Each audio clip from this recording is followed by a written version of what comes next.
Chief, welcome. Nice to have you here. I'm sorry we were just talking. That wasn't on the air, though. That's okay.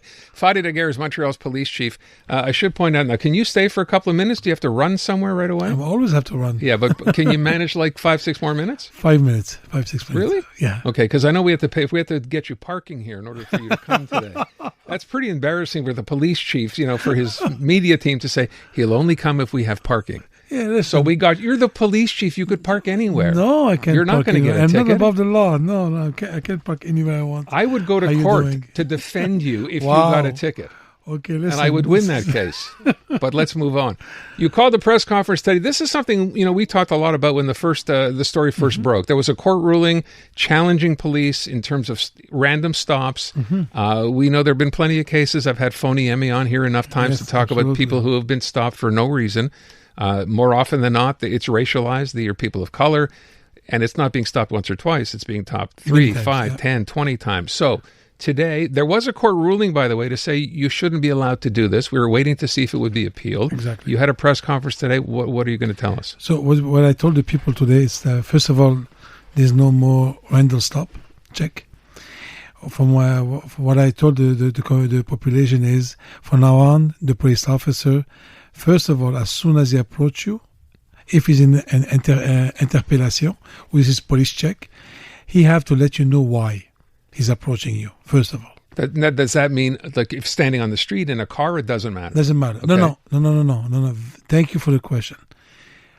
The car is completely different. We'll come back on that. Okay. Let me start with the police check. So the police officer approach you, he have to tell you why he's approaching you. The second thing he have to tell you right away, you're allowed to leave right away. At the beginning of the intervention, he have to tell you you're allowed to leave. You're not obligated to stay. Why? Because during the different meetings with different groups, like Fonyemi and all the teams, all the different groups, people told us, Fady, you have no idea how people are impressed or scared when the police approach them. And they feel that they're being detained psychologically without even knowing if they have the right to leave or no. So just to make sure that the people don't have the perception of being detained psychologically, we're going to tell them from the beginning, this is why I'm approaching you, and you have the right to leave. So if you feel uncomfortable, having been approached by the police, you have the right to just walk away. But the police officer is going to tell you, I'm approaching you because of those reasons. He's going to be observing some facts. I'm going to give you an example. Can I? Please, okay. Yeah. A gentleman or a person, human being sitting in the park and taking pictures of kids. We didn't receive any 911 calls yet. And he's sitting there taking pictures. The normal citizen in Montreal, in Quebec, in Montreal, he'll be wondering, hello, where are the cops? Can they go meet the person, talk to the person? Would someone have had to call to complain about this first? Not even. The cops is driving around. And he sees this. Okay. So he step outside his car. He go meet the person. Hi, sir. Let me ask you, why are you taking pictures of the kids? You're allowed to leave if you want to, but I have to ask you, why are you taking pictures? The person, two scenarios. The person say, I'm not answering you. I'm going to leave right there. Mm-hmm. If the police officer doesn't have the motive, doesn't have any suspicions and enough suspicions to detain you, you're allowed to leave. But you have to understand one thing. It's not because he left that I don't have the information who and what he looked like, what his dress, what he was doing there. And so I have the investigation starting already. And I'm asking all my cops to document everything that they're doing. If the second day or the third day, the same person in different park, he's taking pictures again, wait a minute. Now I have some motive. Something's wrong with that person. Okay. So I can detain him during the investigation. If that person, as you're describing, is asked by a police officer to show ID, does the person have the right to say no? Yeah. You have to. If I don't have motive, if I'm just doing this police check, preliminary investigation. Exactly. What are you doing? It's none of your business. You can leave. You can leave. Yeah. Okay. But like I say, still, even if he left, I register everything in my document. Right. It gives me some tools on the investigation for later if I ever see him again. So what happens next time you see him? Doing the same thing in another park? No, that's a different ballgame because now I'm wondering, wait a minute. Maybe the first time he had an excuse or he didn't tell me, but he's been doing it randomly all the time, no, then I'm going to push the investigation and I'm going to have motive to ask him, please identify yourself. No, I don't want to. Well, you have no choice now. You're detained. Okay. I'm explaining to you why. Fair enough. Then I had brought up, you said, thank you for asking. I brought up, what if you're a motorist now and you get stopped? Okay. The motorist, the car is a complete different ballgame. Why? Because we've been, and I'm happy that you asked a question, because people are confusing between police check on the street when you're walking or you're sitting in the park and when I'm stopping you in your car for traffic, for the CSR, the security code of the road. A police officer, when you're sitting and you're driving on a driver, you have no right not to answer the police officer. You have the obligation to stop, and he have to tell you first of all why he's stopping you, because you burn the red light, and you have to answer all the questions of the cop. And you've been detained temporarily the time of the investigation. This is a completely different thing. People are confusing police check on the street and the police when they will stop you during you driving your car. So when this police officer stops a motorist and comes to the car, and again, let me go back to the show me your ID or license registration. Yes. You have to give it to the officer. You have to give. You have no choice. Do you have the right to ask him, why was I stopped? Yes, absolutely. And the police have to tell you why you've been stopped.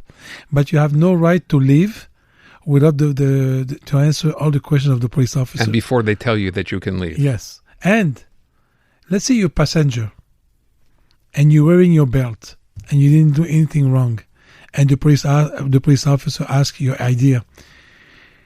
He have the right to ask you, and you have the right to answer, no thank you, I'm not giving you my ID. But if you don't have the belt on you, you have to answer the question of the police officer because you've been doing an infraction. Whoa, hold on. We're now talking about the passenger in the car who's asked for ID, has a right to say, no, I'm not giving you my ID. If he wear the belt on him. So on a technicality, because you're not wearing a seatbelt as the passenger, you lose that right to say, I'm not giving you ID. He's doing an infraction. So you're going to give him a ticket for not wearing a seatbelt? Absolutely. The passenger? Yes. Okay. But if that passenger does provide the ID, still not wearing the belt? He's still maybe going to get a ticket because it's discretionnaire. It's a power. It's up to the officer to decide. Yeah. Okay. I'm focusing on what I'm talking to you about the driving, because I've been hearing so many stories in the South, in the United States, and it's been really, I'm worried because some people tell their kids, you have the right not to answer the cops when you're driving. See a lot of and that. You're wearing your belt or not your belt. He doesn't have the right to stop you. You continue. Wait a minute. No, I want to be clear with everybody. A driver, when I stopped him for yellow, red light ticket or stop sign, he didn't do it. The cop is going to tell you why he's stopping you, and you cannot leave. Okay. There's a lot of things we were just discussing I did not know, I was not aware of. So I want to go back to where we left off. You're a motorist. You've been pulled over by a police officer. You're told when the officer approaches you in the car, you have the right to ask, why did you stop me? Yes. The officer must answer that question before he says license and registration, please. Absolutely. He must tell you why you were pulled over. He has to tell you why. That's all good. Yeah.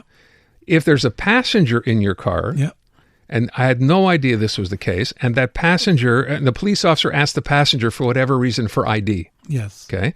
If that passenger is wearing his or her seatbelt, and there's nothing else, well, that passenger doesn't have to answer.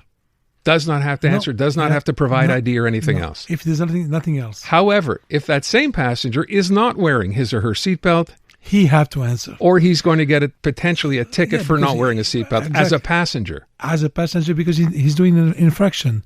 This is the reason why the cop asking him, please give me your IDs. And he's going to tell him. Okay. He's going to say, why you want my ID? I wasn't even driving. Because you're the passenger and you're not wearing your belt. That's an infraction. Please give me your name. I did not know. And the person have to answer and give the name. It seems to me, Chief, we have had incidents, though, before where someone has been pulled over in a car as the driver and asked the officer, why did you pull me over? And the officer has simply said, give me your license. It's none of your business. That's not right. I understand the example, but that's not right. We have to tell you why. And we even all the time we tell our police officer, as soon as you get close to the car, to the driver, Hello, how are you, sir? You doing well? Okay. This is why I'm stopping you. Please give me your papers. This is the only reason why we're stopping you, because we have to tell them why. Why did you have this press conference, Teddy? This is in wake of the court decision that said No, it's not, because what we did, we went on the field, we met different partners, institutional partners, and the civil rights people outside the police, met with them, we sat with them, and they told us, Fady, we don't want you to stop the street check with the police. We don't want you to stop. We don't want the police to still do the job. But the only thing that we cannot agree and accept anymore is those police officers who do randomly, without the fact, observe anything. They just decide whoever they want. Second of all, let us know from the beginning why you're stopping us. And the third, tell us our right that we can leave. This is why we came out on the news and said, listen, what? And you know what the funny part, Aaron? My cops are asking the same thing. They want to be well trained, have the right tools, and write it down. So both sides, I thought they were opposite. And I was wrong. Both sides, they were asking the same thing. Yeah. Cops want to do the right thing, and they want to work with the law. And the community are asking the same thing. Nobody asked me to stop the street check from the community I met, because everybody have a sentiment of security or a sentiment of insecurity, and they all want the police to do a good job. One other question I want to ask with respect to this, I think this came up one time where someone gets pulled over, and now the police officer would walk over, and the person asks what happened in the car. In the car, okay. And the officer said, I have a report that this car might be stolen. Okay, yeah. But it's not really a report that the car might be stolen. It depends. When the police officer, before pulling you off, they checked your plate, your matriculation, the plate of your matriculation, and maybe they have some information that car can be stolen. Do you know how many cars have been stolen in Montreal? A lot, yeah. I'm aware. 12,000. One of the biggest cities in Canada after Toronto. We are one of the worst one. So when my police officer know that a RAV4 from Toyota, or the CR-V from Honda, or the Lexus, special cars, we see that there's a potential, and we investigate the plate, and we have some doubt, we have to go check. I know you have to go. I want to ask two last things. One, we're just talking off air. I said to you, I was driving to work the other day. I got stopped by a cop. I made a turn from a lane. We had a little discussion. Yeah. And when I said to him, and I started talking English because that's my first language, and his first answer to me after I asked him what's going on was, pardon? Pardon, yeah. So I got the sense that he doesn't want to speak English, or he's not too comfortable in English. So my question I just asked now, because I'm sure this has happened to others, not every police officer necessarily has a good working order of English, or does? Well, during the interview, I cannot, I cannot answer that particular event that happened to you, but I can tell you one thing. All the interviews that we gave to our recruit, the future recruits, we all test them in English. So they have to be able to give a discussion, and engage a conversation with the people in English. Are they perfectly bilingual? No. To be honest with you, absolutely not. But are they able to discuss and to exchange with the community, with the English community? They should be able to. Absolutely. And I'm going to give you the example of Park Extension. I was a supervisor in Park Extension. That means when you're a supervisor, you have 5 to 10 police officers working for you, and you're working on the shift. You know what kind of language we were speaking in Park Extension as a police officer? That's a pretty diverse community. Oh my God! Yeah. Not even we had to speak French and English, but you have to be able to use your hand and try to find a way, because some Indians, some Greek people. So the cop who is not able to engage a discussion with not only the English community but with a diverse community, he's going to have issues during his career. So that's why from the beginning we asked them, first of all, in the interview, we test them on the skills of English, but are they perfectly bilingual? Okay. No. What should I have done, though, when I recognized he wasn't going to speak English? Well, it depends on you. I cannot guide you to what to say to the police officer, but if, you know what, it goes to the perception, it's very subjective. How you felt, if you felt that, you know what, he doesn't even want to bother speaking English to me, that's a different issue. Okay. If he's trying to speak and have a huge accent, you know what I would tell you? Congratulate him. That means he's really, really trying. I like that. Chief, as always, I always appreciate you coming in. I always appreciate chatting. And I hope some people learned some stuff today. I know I did, in terms of sitting in a car, not wearing a seatbelt, even as a passenger, that you can be ticketed. And even as a passenger sitting in the back. In the back? Absolutely. I didn't know that either. Yes. Yes. You have to be wearing a seatbelt in the back. In the back. Perhaps I should have known all of this. Thank you so much. Never too late. Montreal Police Chief Fady Dagher, and some of the new rules, and obviously rules that are designed to make things a little easier for people, for motorists, and for citizens as well. And we're trying to get closer to the community and the trust, to have a better trust between the police and the community.